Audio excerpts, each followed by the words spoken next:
Hello world, I've got some news for you. You might guess what it is. I have just bought bread and strike is over. Finally, about 30-45 minutes ago, the leader or leaders, because it's not only one, it's not only Leonidas Issa. Leonidas Issa is the president of CONAIE, which is the most important confederation of indigenous nationalities here, but he and other leaders of other indigenous and farmers organizations of Ecuador signed an agreement of peace with the government, and the strike is over. These negotiations were mediated by the Catholic Church, by the Episcopal Conference in Quito.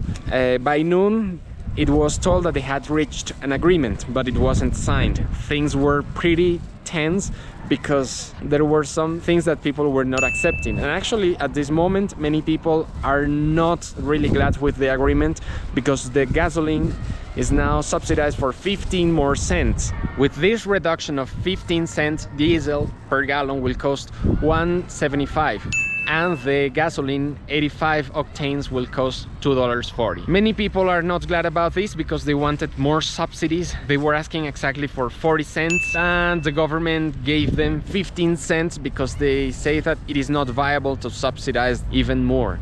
And actually people see it as very little, but it is because they don't see what this means to the whole of the nation. They only see 15 cents to them, to their pocket. And well, that's something that the government should clarify in broadcast, on TV, on radio, social media, and I hope they really do, because well, there are other things. You remember these were 10 demands, and of the 10 demands the government agreed on some of them, and in the other things in which they didn't reach an agreement, they will discuss that during the following 90 days. And the leaders of the different organizations who are leading the protests, they said that if the government doesn't comply with this in the following 90 days, we will have this general strike again, and we will have the roadblocks again and all of this. So the government has many things to deal with, and we, people working here, people living here, we have to make our best. Now the roads are open again, so if you're coming to Ecuador, don't cancel your trip. You are able to come again. No more scarcity, transportation available between different cities. I have just watched the news of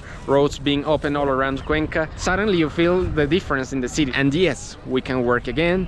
And so things are going back to normal again. Not exactly, because things weren't normal before this. These protests happened because many things were happening, but at least we who live here, who work here, we can work on the solutions again. And that is something I will speak about on my next video, about why I am starting a tourism business and a little bit of the reason why people were on the streets protesting. I explained that in my other videos, but after seeing your comments, your questions, I will make another video explaining things in more detail, so that you know more about Ecuador, about culture, the current situation of society in general, for those of you who are interested in this.